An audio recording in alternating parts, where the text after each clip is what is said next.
Now I have something a bit special to show you today. About 2 weeks ago, a supporter of J4MB and Real Fathers for Justice, which is led by Ray Barry, one of our candidates near Nottingham in Broxtowe, called me and asked if we could do with another van to help with the campaigning. His name's Silver Surfer, and I said, yep, indeed, Silver Surfer, that would be really, really helpful, you know, to take leaflets around door to door and all that kind of thing, to take our A-boards around. Why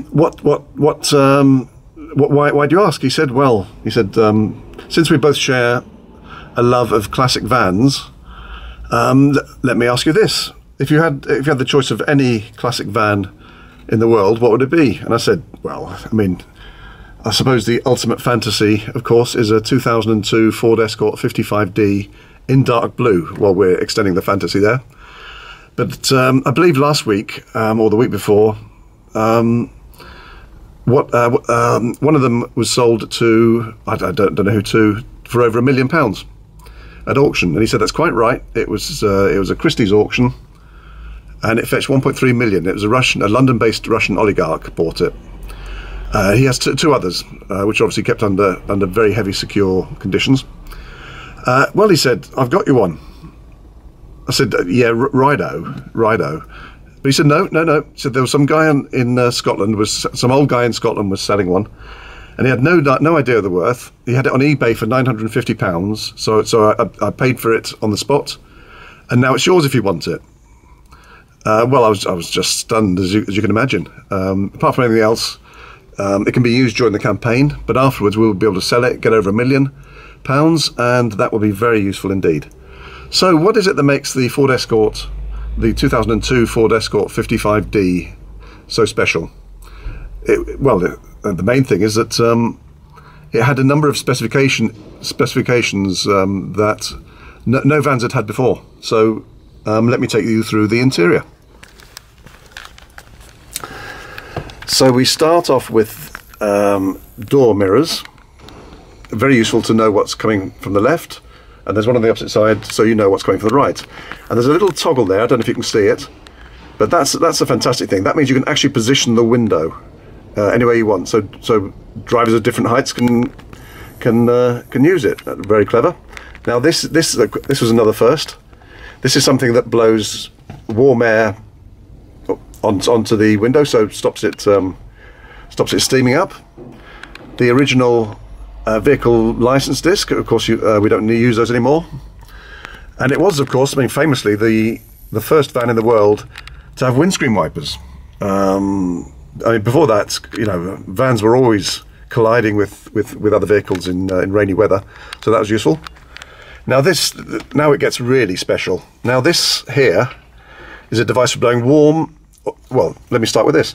This is a device for putting out either cold air or warm air, and you can direct it to independently to the driver and passenger. So it's like you can have your own climate. So if one of you likes it very warm and one of you likes it very cool, that's what enables you to do that. And a fan here. This is quite something. A fan, you can either turn it off, have it on slow, medium, or fast. That's really something. This is to, what's this for? This is to blow the air onto your face, onto the windscreen, onto your feet and windscreen, or just onto your feet. So you're spoiled for choice there, really. This again was a world first for a van. It's an atomic. It's a clock that's linked into the atomic clock in rugby, and it's accurate to within 1/1,000,000th of a second, which is really useful. It doesn't actually have a minute hand, but it's very, very useful to know it's that accurate.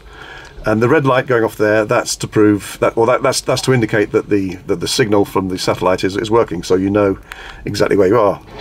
Now this, I've got to say, is a bit of a mystery to me. It's a hole. I don't know what it's for. Perhaps it's for an umbrella. I don't know. I mean, it's a bit difficult to think of van drivers having an umbrella holder, but no, I'm a bit mystified by that. Now this is a clever thing.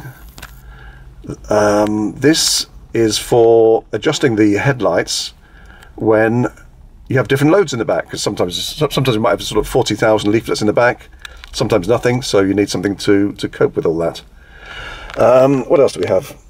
The world's first 5-speed gearbox, of course. Now, that fell off this morning. That was a bit annoying, but no, it seems all right for the moment.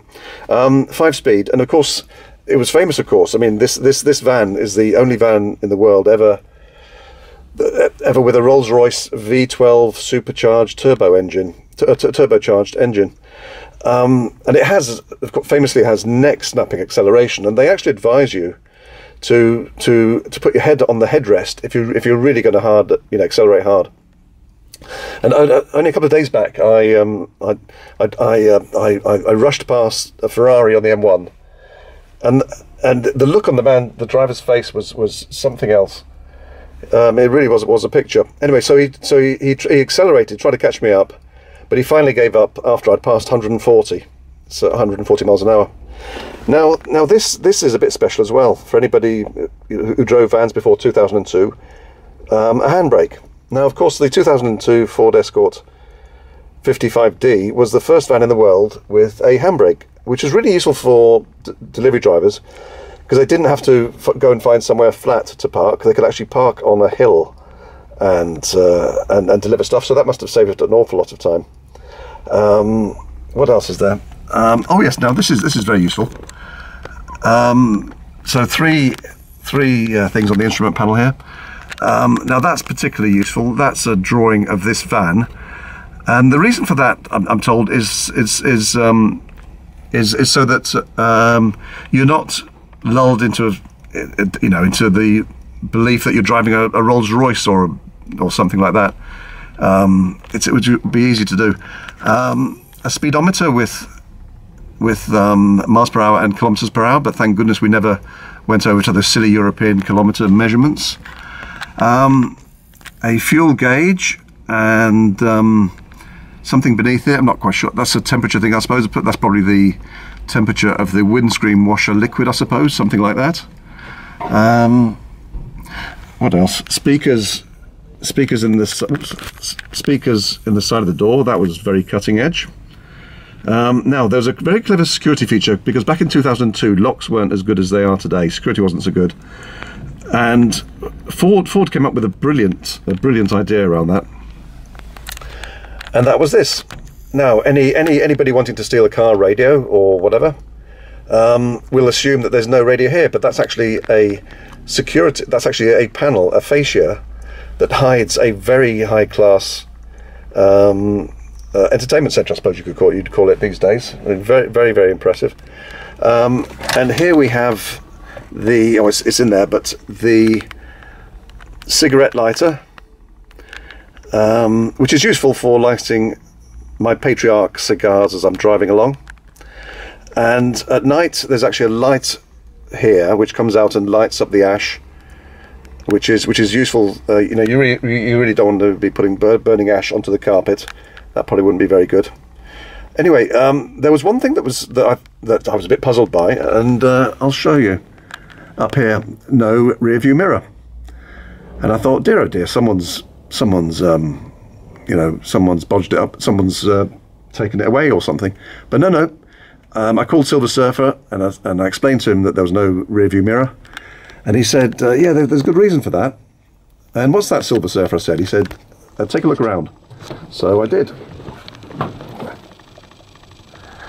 Yeah, slightly restricted view there of the back, I think you'll agree, so not much point of having a rear view mirror. So, I mean, I've only touched on the extraordinary specifications of this machine, but it's now the J4MB battle van, and it'll be a travelling advert for J4MB and men's rights. Over and out. Okay, well, here we are outside the van. Hopefully the sponge is working to keep the wind away. Now, what do we start with? Yeah, a couple of groundbreaking features here.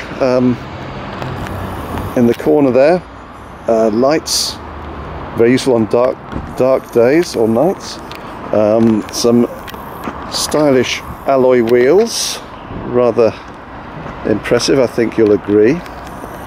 Now we come on to the signage, which is a joy to behold. Just done today. Let me see if I can get it in. So there we go. That's the signage on one side. Signage on the back. I'll try and get a better thing for this, but this is on the right there is our father and son image of the father and son saying goodbye for the last time. Another for men's rights issues. The other side, similar at the front, but another for men's rights issues, and that's it. I think you'll agree it's a magnificent looking thing, and you can surely see why these things go at auction for 1.3 million.